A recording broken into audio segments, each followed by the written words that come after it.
tayo para ayusin natin itong hood lip guys. So kalas na po siya. So turo ko sa inyo kung paano i-repair yan guys. Bali na po kasi yung pinaka clip nya. So tara guys, samahan niyo ko. Bali po yung mga kabitan niya guys. Ito siya. Yan. So kailangan natin dyan guys. So, yung dalawa na yung bali rito sa akin eh. Pag inangat ito, so nasisira siya. Normal lang po yun na mapingas talaga yan guys pag humahawak ka sa hood. So ang gagawin natin yan guys ay i-repair po natin ito. Hindi tayo magpapalit ito. Guys, bali kakailangan po natin na number 10 na T-range, or kung meron kayo socket range guys mas maganda. T-range po ito guys gamit ko. So pwede rin naman socket range guys pangkalas dito sa mga tornilyo. Yan ah. So guys, yan. Pangkalas dyan. Yan. Tatanggalin natin ng buo ito guys, itong hood lip. Guys, luwagan lang ito para mahugot natin na palabas guys. So, luwagan nyo lang. Luwagan nyo lang yung mga tornilyo guys. Ito pala, bali na ito kaya hindi ko naman.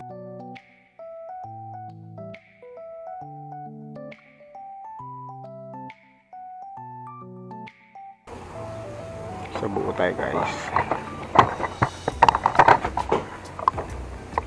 So luwagan lang guys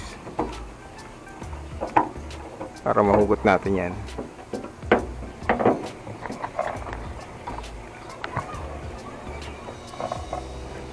Tapos hihilahin na natin palabas.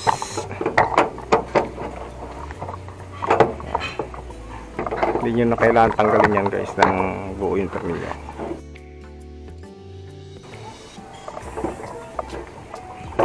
Okay.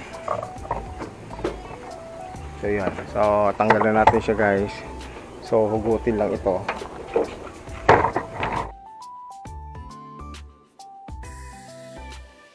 Itatanggalin din natin ito guys, yung mga naiwan.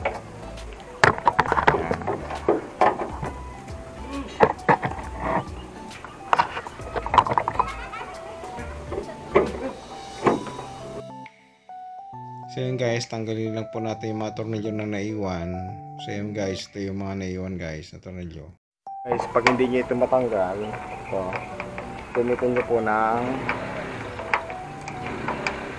pangipit to guys, vice grip. So dalawa yung hindi matanggal guys eh, vice grip pang kontra.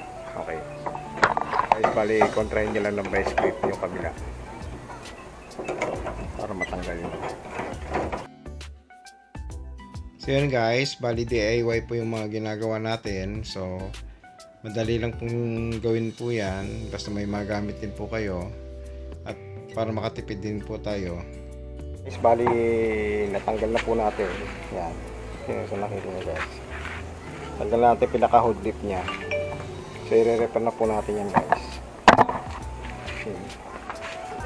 So ito yan guys, oh, palasan natin siya. Ito na yan. Okay.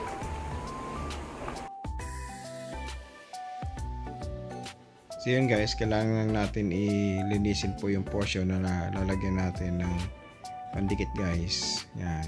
So ingat lang po ang paghawak ng kutsilyo guys pag lilinisin nyo, para baka mamaya masugatan po kayo.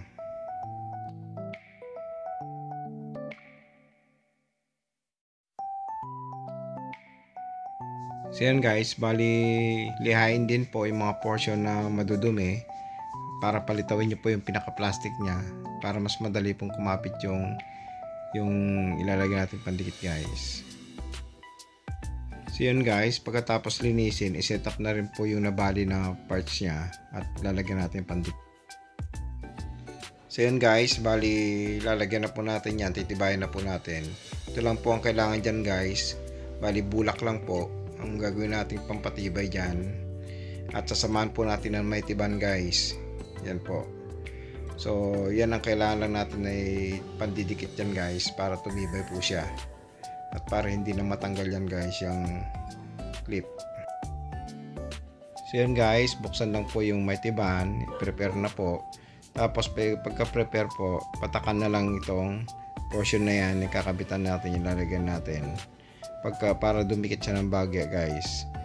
At pagtapos po niyan, yan, pagtapos paglagyan po, yan, Tapos lalagyan po yan ng konting bulak.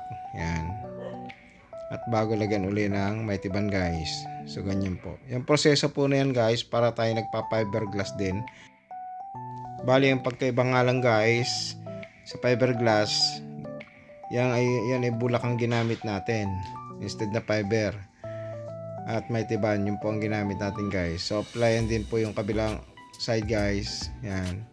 Hanggang sa matuyo siya. Ganyan po.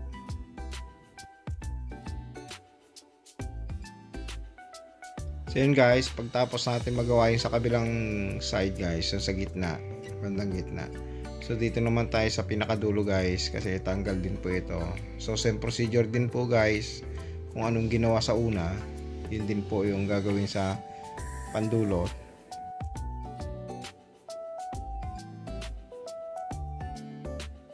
So yun po, meron po isang tornilyo na i-fix natin guys, yung pagkalagay, kasi gawa nang wala na po yung pinaka-clip nya. So yun guys, bali patuyuin lang po siya ng 30 to 1 hour guys, 30 minutes to 1 hour, para matigas po siya talaga, kumbaga para hindi siya matatanggal guys bago natin ikabit. So okay na po ito, ikakabit na po natin guys. Bali tatama lang po natin itong mga tornilyo guys sa mga butas na to. Yan, yun na po natin lalagyan guys. Ano po, so angat po na natin ito.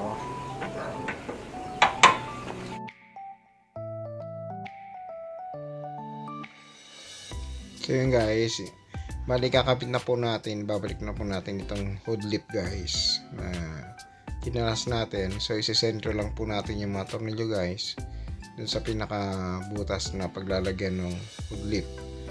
So dahan-dahan lang po pagbalik nyo, kasi baka mamaya mag-crack po yung hood lip. Plastic lang po kasi yan guys. So yun po. Bali pagkakabit, so lagyan na rin ng tornilyo guys, yung nut, balik na rin po pa isa-isa para kumapit po yung hood lip natin.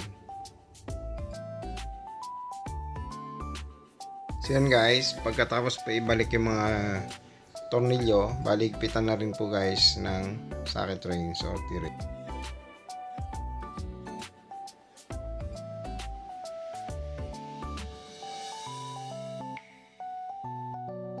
Bali sa paghihigpit naman po guys, huwag ganong higpitan ng todo at baka mamaya mabasag naman po yung hood lip guys. Bali alali lang po ang higpit. So yun guys, nagawa na po natin guys. Nagawa na po natin restore to, so wala na po siyang alogo. So nakabit na siya ang todo guys. So yun po, ganun po ang pag-fix niyan guys, kung yung hood lip nyo po may problema guys. Tapos na po natin i-fix itong, so i-repair itong hood lip guys, yung kumakalas kanina. So nadadamage talaga yan guys, kasi nahahawakan natin ito pag inaangat yung hood. So yan guys, natapos na po natin i-fix itong hood lip na maluwag kanina. So kumalas dun sa tornilyo. So sana may nakuha ka naman sa vlog ko na to. Thank you for watching. Please like and subscribe to my YouTube channel. Thank you.